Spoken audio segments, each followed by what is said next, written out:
Hello అండి, అందరికీ నమస్కారం. వెల్కమ్ టు మై ఛానల్ ఆహా ఏమి రుచి. ఈరోజు వీడియోలో ఎంతో రుచికరమైన కోడిగుడ్డు వెల్లుల్లిపాయ కారాన్ని రెడీ చేసుకుందాము. ఈ రెసిపీని మీరు ఇంట్లో కాయగూరలు ఏమీ లేనప్పుడు, అలాగే నోటికి ఏమీ తినబుద్ధి కానప్పుడు 5 నిమిషాల్లో ఈ కోడిగుడ్డు వెల్లుల్లిపాయ కారాన్ని తయారు చేసుకోవచ్చండి. ఒకసారి ట్రై చేయండి, టేస్ట్ అదిరిపోతుంది. మళ్ళీ మళ్ళీ ఇదే తినాలనిపిస్తుందండి. ఇంట్లో వాళ్ళందరూ కూడా చాలా హ్యాపీగా తింటారు. చూడండి, ఇక్కడ చూస్తుంటేనే నోరు ఊరిపోతుంది కదా.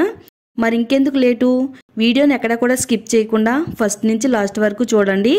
అలాగే చాలామంది లైక్ చేయడం మర్చిపోతున్నారండి. వీడియోని లైక్ చేయండి, షేర్ చేయండి, సబ్స్క్రైబ్ చేసుకోవడం మాత్రం మర్చిపోవద్దండి. ఇక మనం లేట్ చేయకుండా ముందుగా మిక్సీ జార్ తీసుకుందామండి.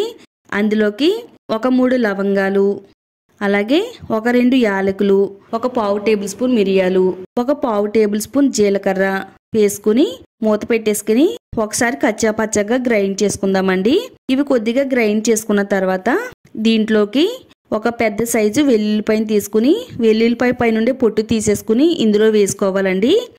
తర్వాత మనం ఇందులో 1 స్పూనున్నర వరకు కారాన్ని వేసుకోవాలి. మీరు కొంచెం ఎక్కువ కారం తిన్నట్టయితే గనక 2 టేబుల్ స్పూన్ల వరకు ఇందులో కారం వేసుకోవచ్చండి. సాల్ట్ని కానీ లేదా ఉప్పుని కానీ వేసుకోవాలి. మీ రుచికి తగ్గట్టుగా సాల్ట్ని వేసుకోండి. ఇవన్నీ వేసిన తర్వాత ఇందులో మనం వాటర్ వేయవలసిన అవసరం లేదండి. ఎందుకంటే ఇందులో వెల్లుల్లిపాయలు ఆల్రెడీ కొంచెం వాటర్ తడి అనేది ఉంటుంది కదా, చక్కగా మనకి మిక్సీ అయిపోతుందండి. చక్కగా వీటన్నిటిని కూడా ఇలా గ్రైండ్ చేసుకోవాలండి మెత్తగా. వెల్లుల్లి కారం అయితే రెడీ అయిపోయింది.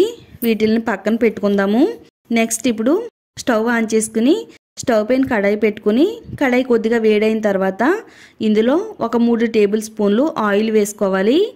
ఆయిల్ వేడైన తర్వాత 1/4 టేబుల్ స్పూన్ ఆవాలు, అలాగే 1/4 టేబుల్ స్పూన్ మినపప్పు, 1/4 టేబుల్ స్పూన్ జీలకర్ర వేసుకుని ఆయిల్లో లైట్గా ఫ్రై చేసుకోవాలి. ఇవి కొద్దిగా ఫ్రై అయిన తర్వాత ఇందులోనే సన్నగా కట్ చేసి పెట్టుకున్న 2 పచ్చిమిరపకాయలు, అలాగే 2 ఎండుమిరపకాయలు, తర్వాత కొంచెం కరివేపాకును కూడా వేసుకుని లైట్గా ఫ్రై చేసుకోవాలి. ఇలా పోపు మొత్తం ఫ్రై అయిన తర్వాత ఇందులోనికి నేను ఇక్కడ 5 గుడ్లను తీసుకున్నానండి. మీ ఇష్టం అండి, మీరు తినేదాన్ని బట్టి కోడిగుడ్లు తీసుకోండి. ఇప్పుడు పోపులోకి ఒక్కొక్క కోడిగుడ్డుని పగలగొట్టుకుని ఇందులో వేసుకుందామండి. ఇలా 1 బై 1గా పగలగొట్టి ఇందులో వేసానండి. చక్కగా మనకి కోడిగుడ్లు అనేవి పోపులో వేసుకున్న తర్వాత వీటిపైన కొద్దిగా పసుపు జల్లుకోవాలండి. పసుపు జల్లుకుని ఒకసారి దీనిపైన మూత పెట్టేసి 2 నిమిషాలు మీడియం ఫ్లేమ్లో పెట్టుకుని కుక్ చేసుకోవాలి. 2 నిమిషాల తర్వాత ఇప్పుడు మూత తీసి వీటిని లైట్గా కదపాలండి. మరీ పొడి పొడిగా కాకుండా కొంచెం ఇలా చిన్న చిన్న ముక్కలుగా ఉండేటట్టుగా కలపాలి. వీటిల్ని 2 వైపులకి తిప్పుకొని కుక్ చేసుకోవాలండి. చక్కగా ఈ ముక్కలన్నీ కూడా ఫ్రై చేసుకోవాలి. ఇవి ఇలా ఫ్రై అయిన తర్వాత వీటిలోంచి కొద్దిగా నుగురు వస్తుందండి. ఇలా నుగురు వచ్చిన తర్వాత వీటిల్ని ఒక పక్కకు తీసుకుందాము.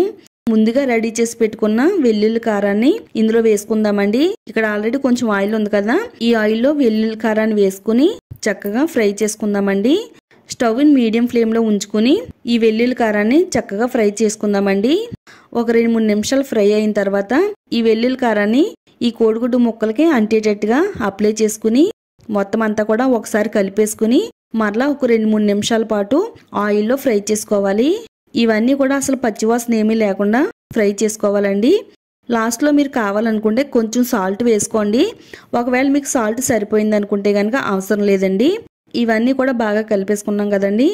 మనకి ఎంతో రుచిని అందించే కోడిగుడ్డు వెల్లుల్లిపాయ కారం అయితే రెడీ అయిపోయిందండి. చాలా సింపుల్గా ఈజీగా తయారు చేసుకోవచ్చండి. ఒక ప్లేట్ తీసుకుని ఈ రెడీ చేసి పెట్టుకున్న వెల్లుల్లి కారాన్ని సర్వ్ చేసుకుందామండి. అంతేనండి, చాలా ఈజీగా సింపుల్గా తయారు చేసుకున్నాం కదా. ఇప్పుడు ఇందులో మనం వేడివేడి అన్నాన్ని వడ్డించుకుని చక్కగా ఈ వెల్లుల్లి కారాన్ని కలుపుకుని తింటే ఉంటుందండి. మరి టేస్ట్ అసలు మామూలుగా ఉండదండి. మీరు ఒకసారి తిన్నారంటే మరలా ఇదే తినాలనిపిస్తుందండి, అంత రుచిగా ఉంటుంది. అలాగే నోటికి ఏమీ తినబుద్ధి కానప్పుడు కూడా ఇది తయారు చేసుకుని తింటే కనుక చాలా టేస్టీగా ఉంటుందండి. కావాలనుకుంటే కొంచెం నిమ్మరసాన్ని కూడా పిండుకొని తినొచ్చండి, రుచి బాగుంటుంది. ఇదే విధంగా మీరు కూడా ఇంట్లో ట్రై చేసి టేస్ట్ ఎలా వచ్చిందో చెప్పడం మాత్రం మర్చిపోవద్దు. కామెంట్ సెక్షన్లో షేర్ చేయండి. అలాగే వీడియోని లైక్ చేయండి, షేర్ చేయండి, సబ్స్క్రైబ్ కూడా చేసుకోండి. Thank you.